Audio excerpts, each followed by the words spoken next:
People will always fill in the blanks with assumptions when they don't have the whole story, and that's true for the worst gossips as well as for the best historians, both in the real world and in Westeros. This recurring feature of human nature was written into Fire and Blood with distinct purpose by George R. R. Martin, and in Episode 5 of House of the Dragon, called We Light the Way, the theme is as prominent as the beacon of the High Tower. In line with that, the episode title is also the words of House Hightower. As he's leaving in the pouring rain, Otto tries to light the way for his daughter one last time. He tells her there can be no doubt that the realm will refuse to follow Rhaenyra, which will leave her no choice but to kill all other claimants, forcing the realm to accept her by default. Though her baby daughter might be spared, her son Aegon bears the name of the Conqueror himself. That's a threat. This may come to a head sooner than anyone is prepared for. King Viserys' health continues to decline severely. There are mounting signs that he may not be long for this world. Otto explains it well, that the king may yet live for years, but he will surely not grow old. From the look of him, one would think him much older than he is. Time is not on the queen's side.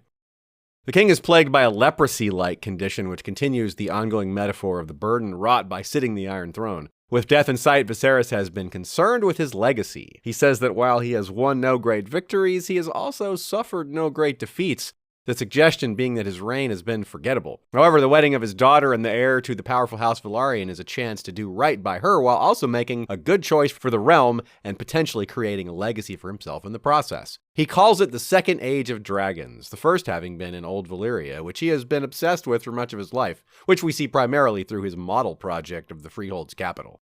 He goes in person to make the offer, and we see the beauty of Driftmark, both of the natural and human design variety, and some of uncertain origin as well.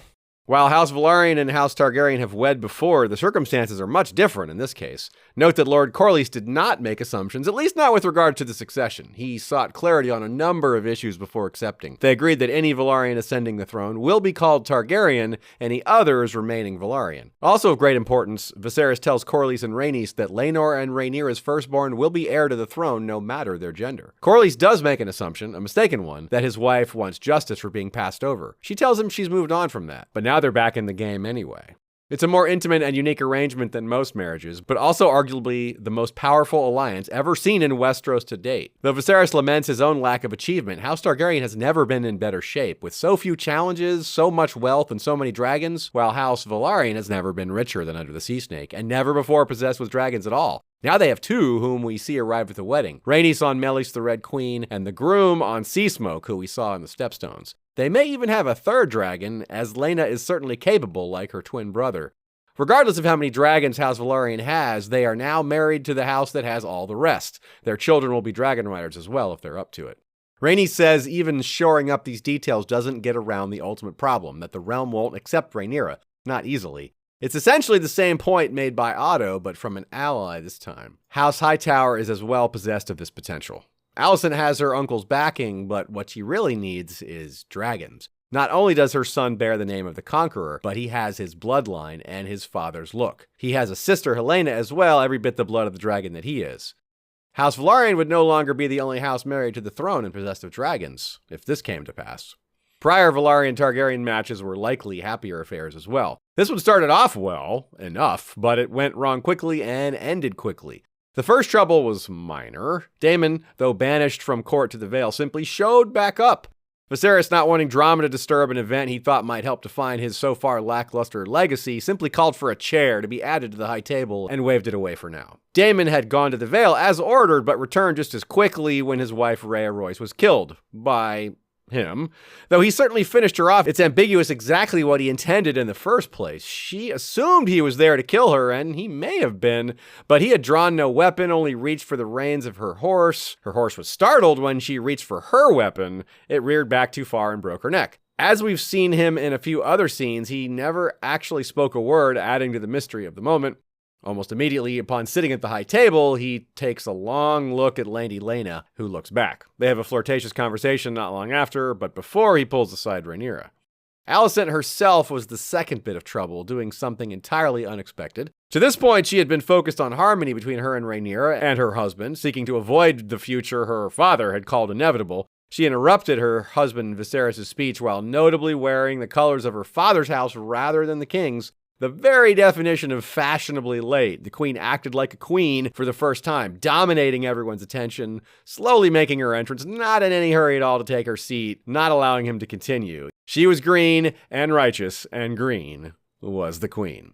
Alicent assumed her father's information about Daemon and Rhaenyra hooking up was mistaken because only that could explain the discrepancy between her father and friends' accounts. She refused to accept the possibility that Rhaenyra was lying, only to learn a truth just as terrible. She assumed Criston Cole might know what happened between Rhaenyra and Daemon, and Sir Criston assumed Alicent was bringing up him having slept with Rhaenyra.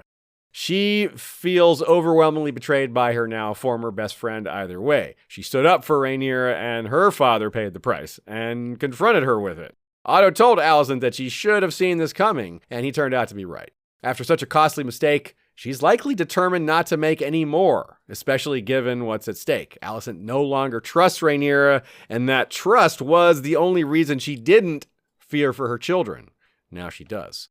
The third problem at the celebration came because of further assumptions. Criston was in a bad state of mind already. He was willing to break his vows for a marriage, a holy union just as powerful as his Kingsguard vows in his mind. Only a vow and life with her could overcome what he had done.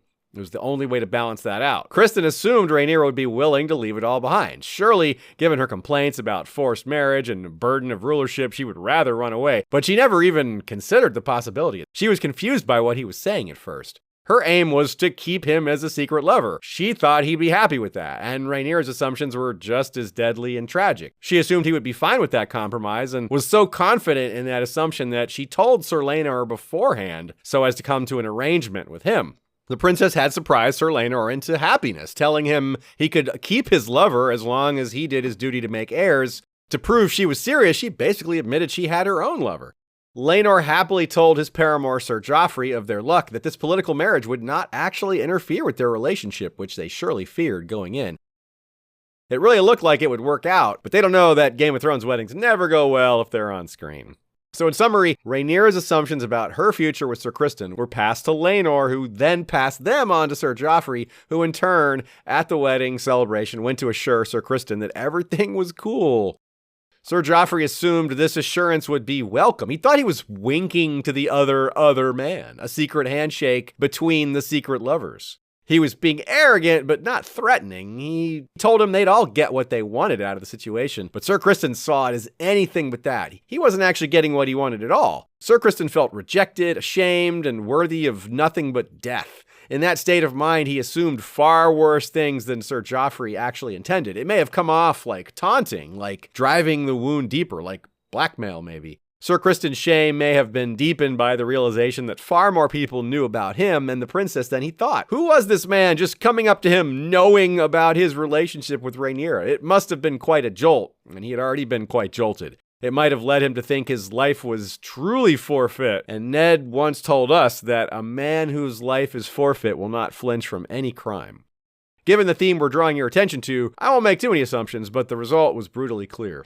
The ambiguity of fire and blood is adhered to when the fighting breaks out, because we don't see when the fighting breaks out. Just like it's not clear what happened with Rhea Royce and Daemon, just like it's not clear what Daemon would have done with Rhaenyra had they not been interrupted, it's not clear how it starts between Criston and Joffrey. The second age of dragons was to be heralded by 7 days of extravagant feasting and tourneys, but while it was 2 deaths short of an interesting Dothraki wedding, I'd say for Westeros it fit the bill. Even though it's not the first time a wedding was ruined by the death of a Joffrey, at least this time there's no doubt whatsoever who killed Joffrey. There is doubt about the death of Lady Rhea, and no proof though. Sir Criston, already filled with shame and rejection and perhaps expecting capital punishment. Kingsguard aren't really supposed to do a number of things he's done lately, and now he thinks everybody knows about all of it, so he aims to end his own life in front of the Heart Tree at night. But Alicent appears like the sigil of her house, a beacon in green to light the way back to honor, or maybe just revenge or something like that. With her father's dismissal, she does need allies, even compromised ones, because the enemy of her enemy is her friend, and now her kids' lives are at stake, not just her own happiness. She's always been about duty, and her duty has changed. And Criston Cole showed quite clearly that he is no friend to Rhaenyra anymore, in a way that there's no coming back from. Nor Sir Laenor, a dragon rider, don't forget, and a man experienced in war. After all, that's how he got to know Sir Joffrey in the first place, in the Stepstones, it seems. They'd been together for years at least. Sir Laenor and Princess Rhaenyra's political arrangement has just begun, and it's far off course from what they planned together already. They no longer have a partner to love behind the masquerade, with one lover having killed the other. Viserys cancels the remainder of the event, skipping straight to the marriage ceremony. Sir Laenor marries Princess Rhaenyra in sight of his dead lover's blood, so distraught he can't even kiss his bride on the lips. Their facade of a marriage begins without the facade, but there's no one there to witness it anyway.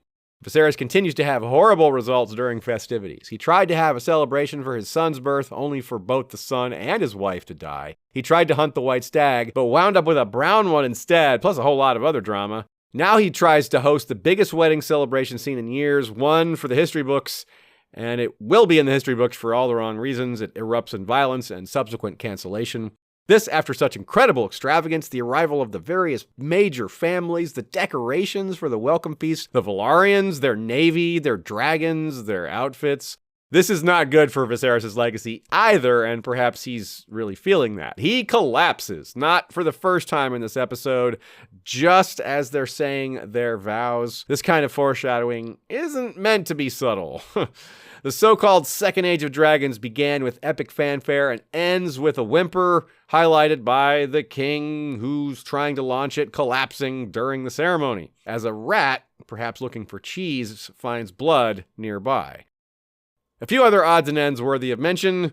Corley seems to imply to the king and Lord Strong that Rhea Royce's death wasn't an accident. Then her uncle Sir Gerald flat out accuses Daemon of killing her, also right in front of Lord Strong and the king. Viserys gives his brother a very long, hard look. Lord Jason Lannister is quite the opposite of Cersei, Jaime, Tyrion, and Tywin. They're funny. He's not.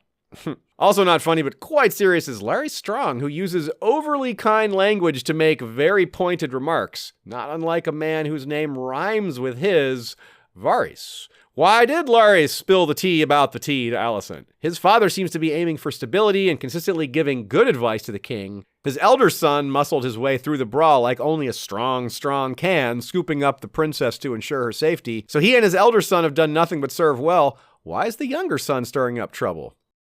In addition to another feast for the eyes, we got another beautiful soundtrack, this time with music made for in-world players during the wedding. It had a similar feel to music we've heard in the original show, but with enough difference to represent the fact that we're in a different era.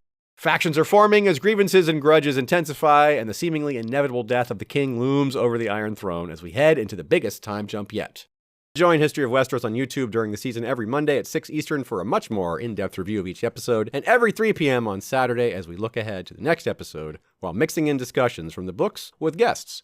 If you can't make the live streams, you can watch or listen to the replays anytime afterwards. They'll also be available wherever you consume podcasts. Alongside our House of the Dragon coverage, you'll find that over the last 10 years, we've created hundreds of other episodes about A Song of Ice and Fire, Fire and Blood, Dunk and Egg, and everything else Westeros, Essos, and beyond, past, present, and future.